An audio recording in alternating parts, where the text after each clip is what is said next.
Hello, good evening, and welcome to Being Rhythmics.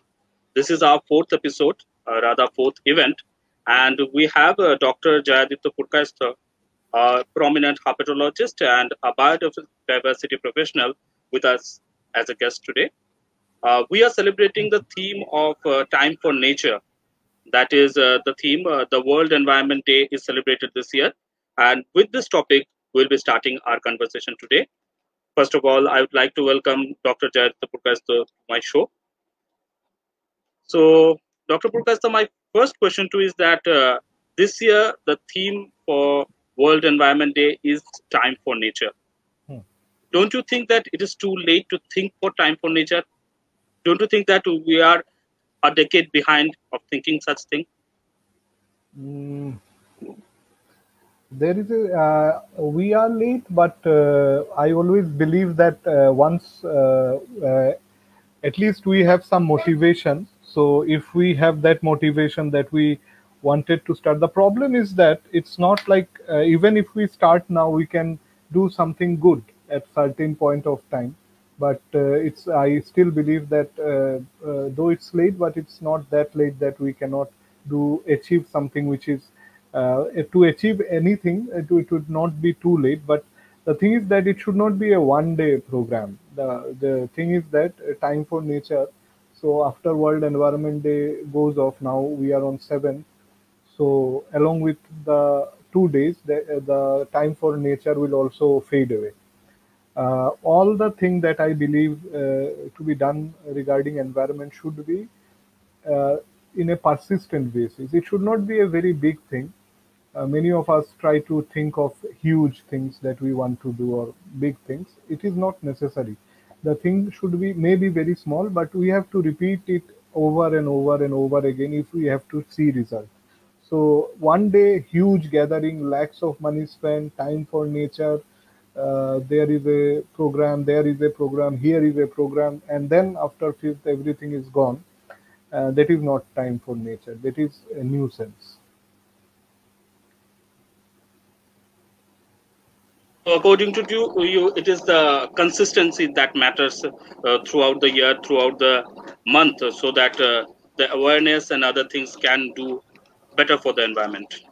So it's not just consistency in nature, but every work that we do, a mother when she is bringing up her child, it is not like that only on her birthday the child is fed buckets and buckets of food, and the rest 364 day the child is not fed anything. The child will not survive. So, or even if you are going to a doctor and doctor prescribed you a medicine for 1 month, it is not that one day you take all the medicine and the rest of month you don't take anything. So persistent will be the thing. You have to be persistent. So, as you have quoted the reference of a mother, so we have seen just a few days ago, a Hmm. pregnant elephant has been killed, rather killed, I Hmm. will use the word, has been Hmm. killed brutally with firecrackers Hmm. fed in a pineapple. And Hmm. later on, we have seen that the netizens have Hmm. across the world Hmm.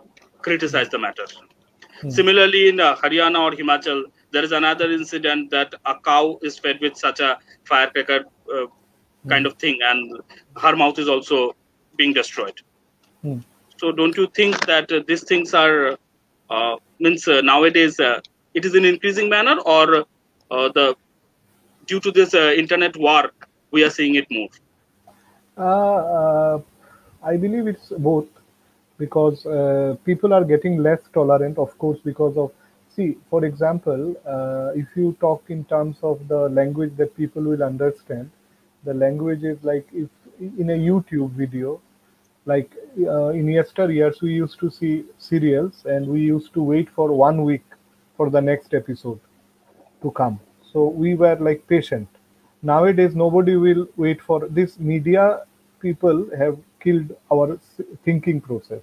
Like they now started giving serials every day. It was not initially it was once a week. Then they gave it every day. Now once the YouTube is here, you cannot wait for one day also. You need every minute something new. That is your dopamine. That is your the thing which stimulates your brain. So we are being made robot out of this, the whole internet system. That, and I am though I am saying I am also a victim of the same thing, because in YouTube you cannot see a video for more than 3 to 4 minutes, and if you see video which are 10 minutes, even if they are very good videos, you will not see. You want 2 or 3 minute videos. So that thing has gone. So the we do not have that patience, and we the tolerance level has gone down, and these are contributed by the existing, because the government, the system wants us to be like that, and it bigger thing is playing a part in it. It's not that it's only our fault. The system has the system has given us such thing that we should not think. We should stop thinking, and that is what they are trying to do. Now, for example, the question you have asked, that elephant and all, very important thing. Very important thing. I feel that of course, with the advent of social network, the information which would not have been to our knowledge is now in our knowledge because of uh, social media. But the problem is the situation is still same. Everyone is crying on social media. So crying, if soldiers keep on crying without going to the borders, we could not win war. If soldiers just post their wound in Facebook, that I have been shot here and there, we cannot win a battle. So you have to be on ground. So I do not sympathize too much with too many people writing that many of have their own hidden agenda, and they think they are doing something great. But it's not. You will not change everything only through net. On ground participation matters. I'll tell you one incident that I remember from recent past. A tiger was killed. That was Avni. In So, Maharashtra. uh And in fact, there is another news for today. In Kotabari location of Guwahati, one leopard is killed this morning. I see. I have seen that. I also have shared it.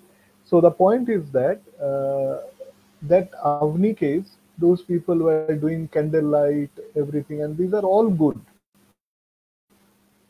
But after that, those people who were blaming right and left, did they ever think about what is happening to the rest of the tiger? That is again up to the forest department and forest guard. So we may scold, we may say bad thing about forest department and guard, but they are the front line. They are doing that. It's not candlelight will not save tiger, but I say candlelights have their own importance, but solidarity has their own importance. But only solidarity, we are hearing in COVID situation, people are showing solidarity. But if doctor also participate in showing solidarity, who will treat the patient? So only solidarity cannot help the cause. On ground participation is a must. I told you at the very beginning, persistence is the main point. So those people, like if they persist, if any fellow, any Tom Dick Harry, if they take anything and they persist and do a small thing a tree will never from a sapling will grow to a huge tree in one day. It is the tree's persistence growth that over a year it will become a tree. So we need that persistence that we feel that missing at certain point. So my next question to you is that almost a decade ago, when I met you for the first time at Arya Vidyapit College, and you brought a bag full of snakes from Deportville. Hmm. And in recent past, you have also discovered many species like that. One has already been very widely popular, like weeping snake. Hmm. So kindly elaborate us with the entire episode. So the whole episode, the credit goes to Rahul Kormokar of Hindu. The entire credit, because we keep on describing snake that doesn't, or lizards or whatever species. So it's not a big deal for a common people. So, but then the snake actually, the snake was from Arunachal, and the typical thing of the snake was it had a black mark just below the eyes. So we gave me and Patrick David, we were working on that species, and we gave the name Hibias lacrima. Lacrima basically means teardrop. So, and I gave it the common name as crying killback. So the headline that Rahul Karmakar he gave to in the Hindu was zoologists discovered a crying snake from Arunachal Pradesh, and obviously it was people were very interested to know which snake is crying, why the snake is crying. Then so it became a viral for at least for some period of time. So it's all about his drafting of the whole thing. But apart from that, that was a normal finding that day-to-day researcher keep on finding snakes and new species. But obviously, here I'll draw your attention that Northeast India is still far behind in rest of India in terms of research on biodiversity, specifically in Western Ghat, because biodiversity hotspot, if we consider, we have three: Western Ghat, uh, Indo-Burma, and Eastern Himalaya. Interestingly, Northeast India has two biodiversity hotspots. But if you think of hotspot, the work that should have been done, the work is not at that peak as of now. So lots of people should get involved in research here. And also, there are many new interesting papers are published from the region, Northeast, but the contributors are many of the contributors are not from the region, but they are from other parts of country or world, meaning that we are still little lazy, and we are not doing the work that we should have been doing. So we have to look beyond giving talks and start doing work. So I think there has been lot of talk, and we should do some work now. So, would you like to be termed as the snake man of Guwahati once? No, no, Okay. no. I don't want to be any man. I am myself. I am very good. Yeah. Okay, so you are associated with turtle conservation also, because in your Facebook post once I have seen that a plate full of baby turtles Hmm. you considered as your own child. Hmm. So kindly. Yeah. So I'll be very frank with you.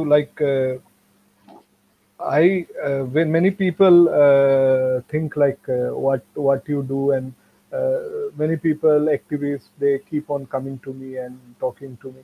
So I'm very clear about the fact I am not a big animal lover.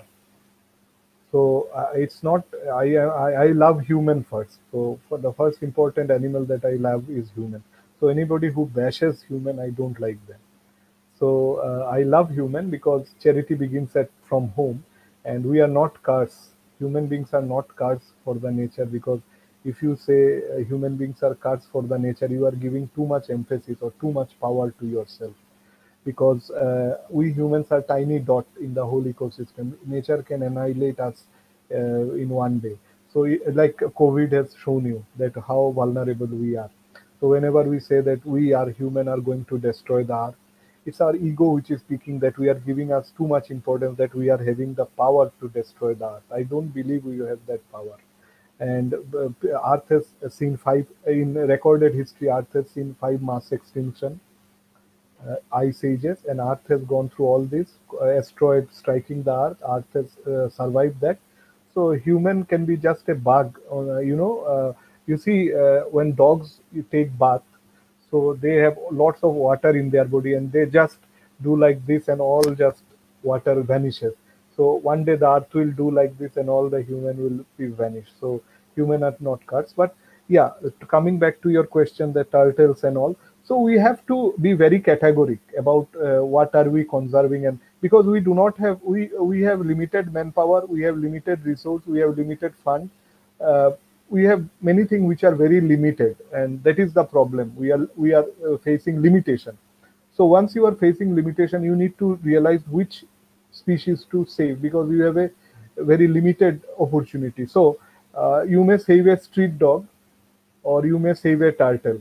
So it's up to you, and you may be bashed by people that when a street dog is dying, you are not commenting, but when a turtle is dying, you are very eager to save it. The answer to that question is I don't see the street dogs going extinct in near future, but I do see turtles are getting extinct in near future, and we should work based on the priority of the species or the priority of the habitat or the priority of the situation.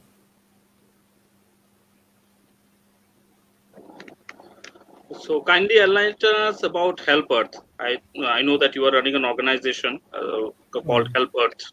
Mm. So So, what is the story behind it? so when I was like, it was in way back in 2006, 2005, when I was doing some work, like I was interested, in catching snake and rescuing snake. And when I was rescuing snake, I was like finding it to be a great work that I am doing. So I was like, sort of, people were like looking at me and saying that you are doing a great job or something like that, which is very special. And I got motivated, like I am doing something great. So it's not like that. I was very childish at that point of time, and I rescued many snakes which need not be rescued, which can be maneuvered without rescuing, which can be safe. So I will always say rescue is the last option. So at that point of time, slowly, as I was rescuing and doing this and that, I realized that why not do in some organized fashion or organized manner. And in 2006, we started this organization, and it was like Help Earth. We got it registered, and under his aegis, I am doing all the work. Whatever we are doing is under the banner of Help Earth. So it's basically a organization which works for biodiversity conservation and research in Northeast India. So in our initial conversation, we have a topic regarding the network and internet and everything. Hmm. So one film has been made 2.0 regarding Hmm. the network and the sparrows. Hmm. And as we have seen that in association with the Kamrup Metropolitan District Administration, you have set up some sparrow house around the Diguli Pukuri. Hmm. Hmm. Hmm. Yes, true. Not only Digoli Pukuri, if you go to Shraddhanjali Kanan, you will find that there are that sparrow boxes.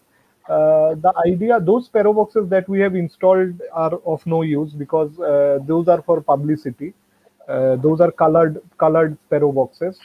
Hardly colored sparrow boxes the bird will come, because generally colored sparrow boxes are not for birds. But the main idea behind was to attract people towards the concept of bird box. And then after we have distributed many bird box to many people, and there have been lots of success stories in the bird box where many magpie, robins, sparrows, etc. has bred and hatched. So the idea was like, why I started the idea. It was like once way back in our AC, sparrows like started building nest, and my mother was very offended. Like sparrows were making nest and all, and early morning it was doing some noise because inside the AC there are hay, and you know there are all those things. So so I was thinking why the sparrow are like bound. It is not a very good place to stay in the inside AC. Sorry. So why are sparrow forced to stay? So I realized that in yesteryear we used to live in Assam type houses, which has lots of gaps, nooks, and corners where sparrow could live. Now, what happened? All those Assam type houses are replaced by RCC buildings, which do not have gaps. So naturally, the sparrows are left with no place to stay, because sparrow generally make their nest or house within these small gaps in our houses. So I thought that the way we can save it is we need to provide more bird boxes. I would still say I am not successful in the whole mission. If I was successful, it would have been a great thing. So I requested many people. It becomes very hard for a single body to cover a big area. So that was what I am still trying, and we believe that if we can popularize this bird box, there are not only bird box, bird feeders, then water for birds, urban birds. These, if we can popularize, these are small steps that we need. But the problem is that urban biodiversity that I am interested and I am doing work with, uh, most of the people now, they are slowly learning about it. But people are more interested doing tigers, lions, so we are left behind. But I believe sooner or later urban biodiversity will catch up, because I still believe that when a child is born, his relation towards the nature is developed not because of tigers or rhinos. It's developed because of those small birds and butterflies around it. So in absence of those birds and butterflies, the child will not have that emotional connect with the nature. So it will not help.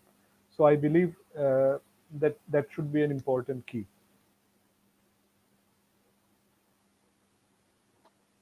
As we have come to the topic of urban biodiversity, I will say that uh, our parents have once said that they have experienced fishing around the Horolu and Moraporolu, Hmm. because at that time the water was totally fresh. Nowadays, we can see the muddy water, the clock thing, the garbage, everything is thrown throughout the Hmm. winter, and in the summer or the rainy season, it is totally flooded. Hmm. So, do you think that the urban biodiversity, uh, with respect to the wetland, is about to extinct from Guwahati? So yeah, it's a good question really, because Horolu is really an issue, but the bigger issue, if you go to Diporville, the issue is even more devastating, because you are talking about your parents and maybe my parents, but I myself never saw Borolu as like in a condition where fishing can be practiced. But I have myself seen Diporville teeming with biodiversity, and now it's slowly, all those biodiversity are vanishing, surely decreasing in number. So, if you take in context of Borolu, so what Borolu was, Diporbil is, and what Borolu is, maybe Diporbil will be. So that is a transitional phase, and that will happen. But if we do not do so, the problem is that again lack of persistence. I'll tell you in context of Diporbil, because I was like, and you can relate it to Borolu. Uh, one sudden day, like for 10 day, 15-day ministerial meeting, that meeting, those meeting, Diporbil. And then for 1 year, nobody will talk about Diporbil. And suddenly the one media house will write about Diporbil, and everybody will then suddenly remember, oh, there is something known as Diporbil, and we should again write about Diporbil. So all the paper for 1 month, they will keep on writing Diporbil. Again, everything gets silent. And this is a cycle of Diporbil, and this is the cycle of media doing Diporbil coverage. So there is no persistence. See, for example, there is a space in the paper left. So what to do? Diporbil is the scapegoat. We can put Diporbil there.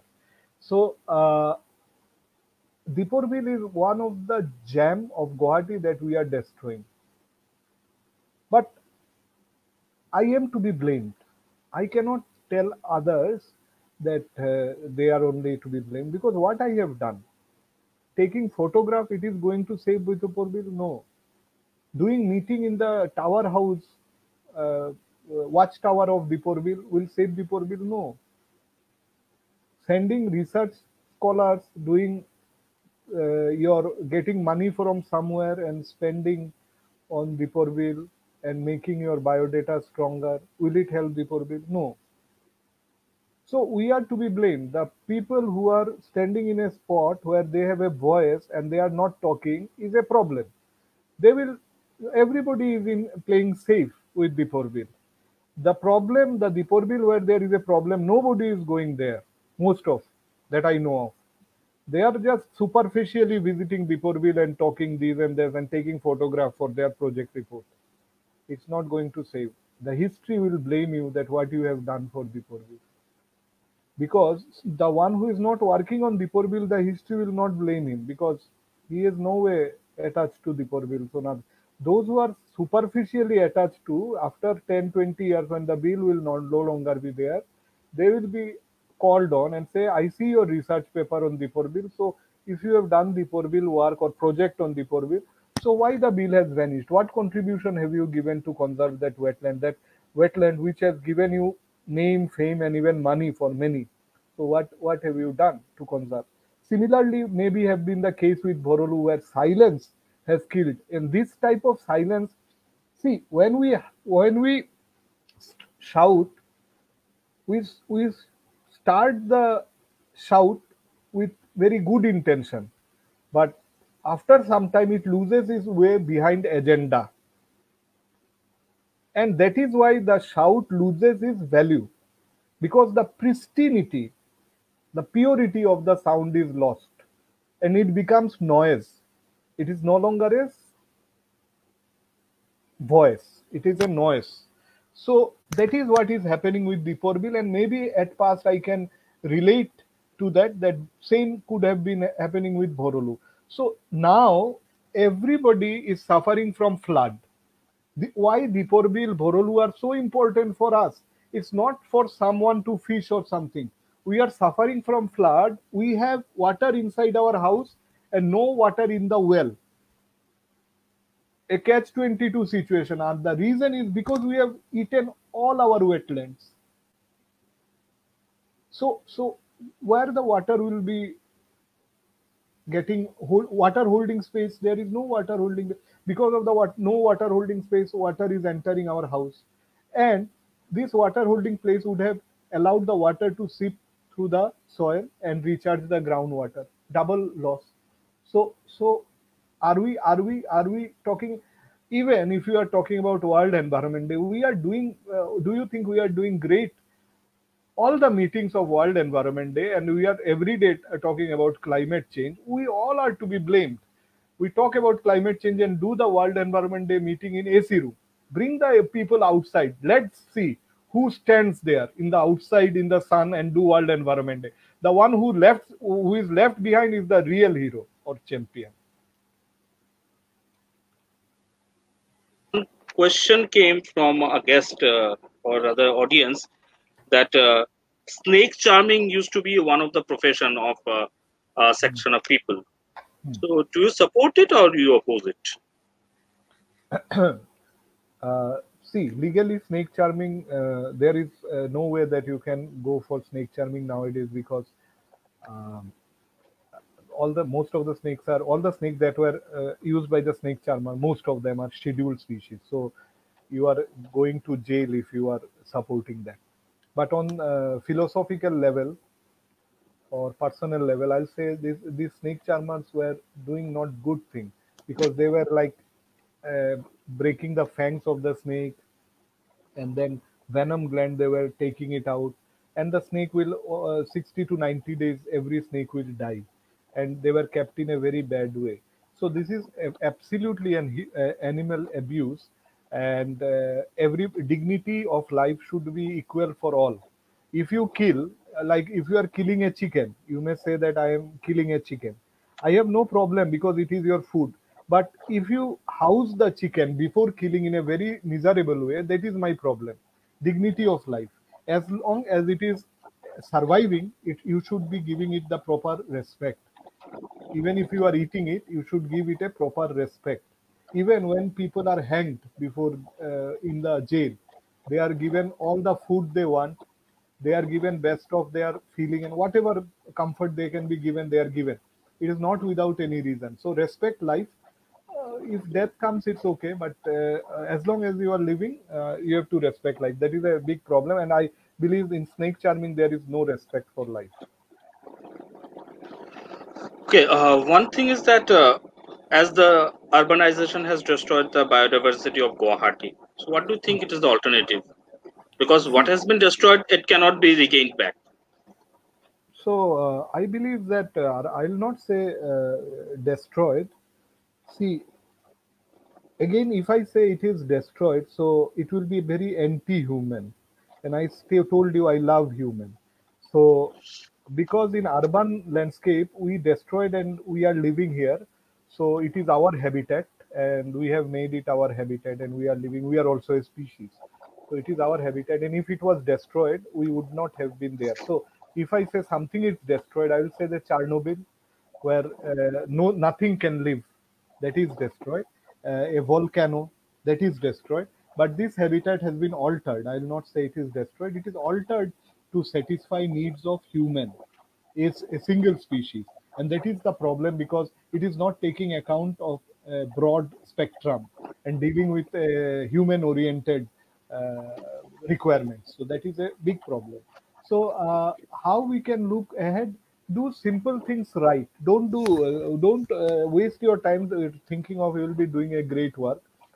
A great work opportunity will be coming very less. But what you can do is, first you try to see the biodiversity. When I started my work, I only have a tagline: see them, love them, save them. So I believe if you have not seen it, you cannot love it. And if you cannot love it, you cannot save it. So first goal is to go out and see. If you go and see in Kaziranga.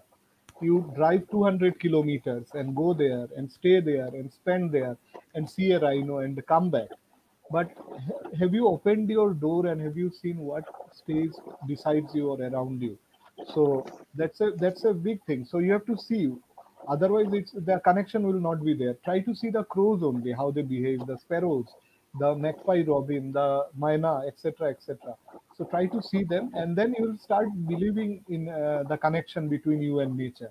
So first you do that, and that will take time. And then if you believe that you can contribute to that, how you can contribute? Do small things like, if you give in your rooftop, if you provide like uh, 30 grams of rice, 30 gram of rice or grains, a a small cup of water in your roof, I don't think it will cost much. It will cost much, but that small effort will have a, if you persist day in and day out, it will have a heavy impact, and that will make you happy as well, because the sparrows will be waiting for you once they are habituated with your offerings of food. The sparrows will be like ready for you to come and greet you with very lots of happiness, and that is their happiness will make you happy. So you will get that happiness, and you can because even if you are sad in this sad world, so as to say, these animals can spring a happiness within you if you take care of them in a proper way. So that is a very interesting thing. So this is one thing you can do. Then a small thing what you can do, like for your groundwater recharge, if you can dug a small well in in somewhere in your house, which can take rainwater, a little bit of rainwater, like maybe 10,000 liter of rainwater that can take. So that 10,000 water will not go to become a flood, and that 10,000 liter will come back to you in your well by recharging groundwater. Pretty simple. There is a small step. Number three, you have these big slabs for your car to come out in your gate. So inside that slab, all the plastics and all get entangled, and you cannot clean it because it is too deep. So just put two wire mesh in two sides of the entrance and exit of your slab. So no plastic will go. That's, or even if you want, you can replace that slab with a cow catcher, iron putty. It's a very simple thing. Take this simple thing, and you can think many more. So that is the only thing, is that you have to be willing to do so. Yeah, I have seen one of your posts that around your house that was waterlogging once during the monsoon, just because of such water pollution due to plastic and everything. So my next question is, it's a burning topic. Hmm, Everyone is shouting about this, the Dihing Patkai hmm, issue. hmm. So what is your Uh, stand on that? See, obviously, we will always like that wilderness should be saved. Wilderness should be, and I'm very sorry, because commenting on Jing Patkai sitting at my home, I feel little less qualified to comment without knowing. I think the best person who are already there working there, they would be the best person. But obviously, no way that such type of great forest or patch of forest should be destroyed. So, so how to conserve? Will again I'll tell. I have to go to, because why I'm not commenting, because everybody is commenting. But the thing, yeah, I am showing my solidarity, and I am fully support that this type of structures or this type of forest should be conserved. But but the problem is that we have to be active. We have to go on ground and save it, because most of anything happens, some fellows will come and open a change.org, and they will send you what they say you have to sign it. So there are so many change.org, and they are like ready. I would be the first one to open change.org, so everybody will know me. Uh, these are not going to help. Ground reality is something different. So the one who is toiling in the ground, we should respect. And some pundits and experts are destroying, maybe because people are taking their opinion every day, and that is being published in newspaper and news media, who has no knowledge of the ground reality, because they have some PhD, damn PhD, that does not help. That does not help at all. Ground reality, the fourth grade forest staff who is there, go and ask him, or who is directly involved. One person cannot be expert in everything. That you can come and put mic inside his mouth and ask him what about this, and he is also shamelessly commenting like he knows everything. So these are creating problem, because they don't want to say that I don't know. As soon as you start saying in biodiversity, wildlife, or anything, as soon as you start saying I don't know, you are learning. During the cyclone Amphan, we have seen that many trees were uprooted in and around Kolkata, and means recently one report says that lakhs of mango trees were destroyed in Sundarban. Hmm. So far as the Guwahati situation is concerned, if you go from Nepali Mandir to up to Ganeshguri, you will Hmm. find hardly 50 or 60 trees. After Ganeshguri to 6 Mile, there are trees, but from Nepali Mandir to Ganeshguri, you will find hardly 50 trees. Very So good point. next month from July 1st to 7th, the forest week will be celebrated, but no one will be seen to plant a tree around the GS road. So No, GS road seems to be one of the vulnerable location of Guwahati due to oxygen consumption and everything. no, it's a very good point. My question now, again, I'll put a direct question to those who are in the campaign. Like, I have put 10,000 tree, I have put 20,000 tree, I am planting 1 million tree. If all those tree on World Environment Day, 1972, I think that started, and 72 or 4, whatever it is. So if like for the past 46 years, it is now 46 years, 74 years. 46 year, if you are planting sustainably or consistently, you are planting trees, the world would have been filled up with so much trees that there will be a walking space would be constrained because of the trees. But it is not the case. It's not all about numbers. Acha, somebody plants 1 million tree. Tell me how he counts and who counts. I'm like very much confused. Like, I can count like 20 trees. Somebody says I plant 1 million. Every paper heading says 1 million. Why not 1 million minus 1, or 1 million minus 10? Or why 1 million tree?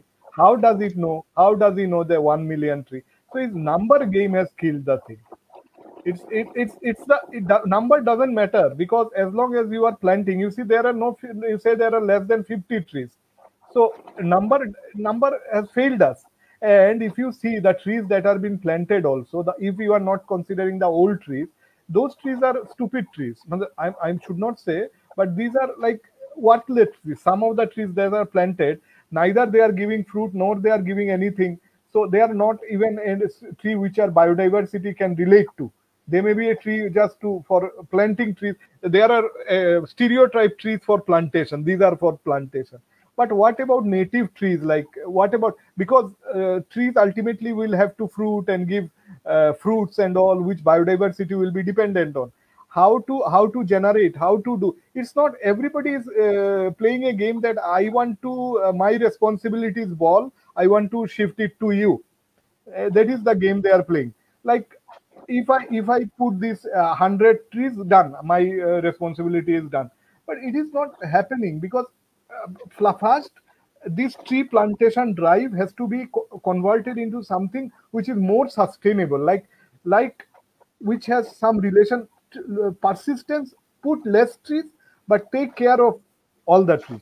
So I am planning to come up with a program, adopt a tree, where we will not plant a tree in the road, but will involve school students to plant tree in their houses, and we will make a healthy competition among students where they have to will put a, because everything is web centric, and student has to upload photograph of the activities on the trees, what the sapling they have put, what is their development. So based on their progress, they will have gifts, they will have t-shirts, they will have bands, and that will make them actually feel the ownership of the tree. Here nobody is feeling the ownership of the tree.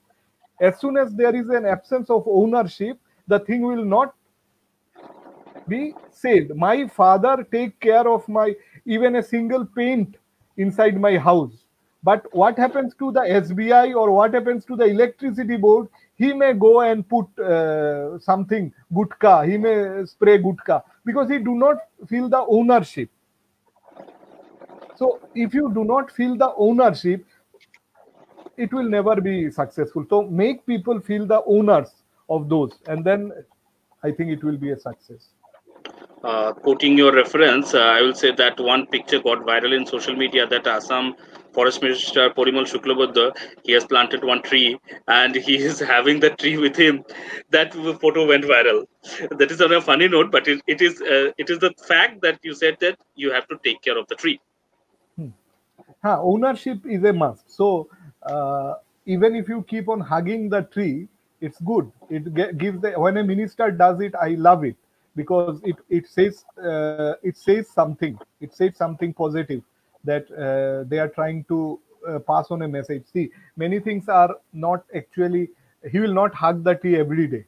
So it is you cannot blame him for that. It is giving a message. It is giving a message that what we should do. Like if prime minister comes with a mask, and now Donald Trump not coming with a mask, it is giving a message. Modi coming with a mask, giving a message. So they are giving a message, and it is up to us. But we should not waste in gimmick. The messages should not be lost in gimmick. Like there are so many agendas going around, and it is very hard to find which is true and which is a gimmick, and we ourselves get confused. So I think what we need is people should do something which is sustainable. Means I can do it like if I see something in our religion or our culture. See, everybody has a basil leaf in their home because of religious purpose. Everybody need a basil leaf.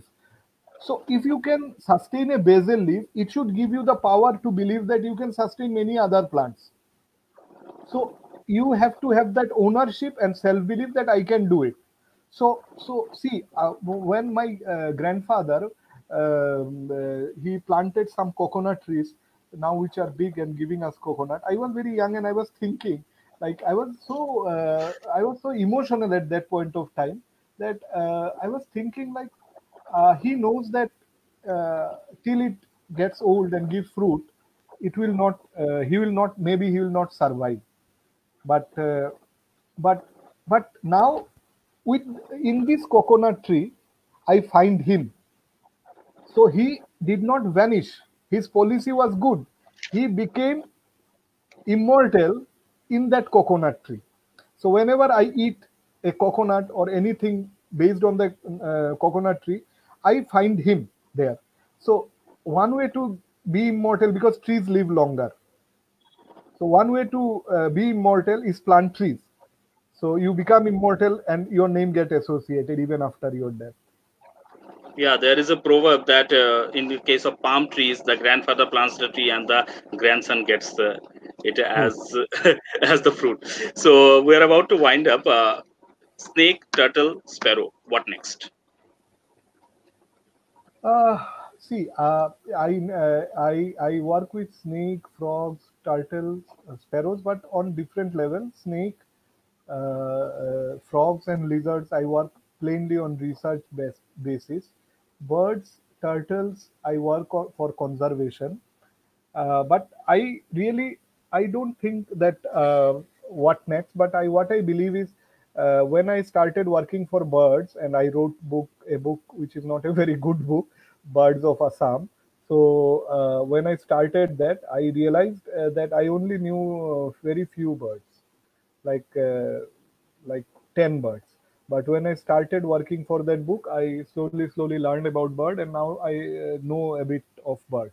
So these challenges help me to learn, and I think the only thing that I have in my mind is to keep learning. I think you got freezed.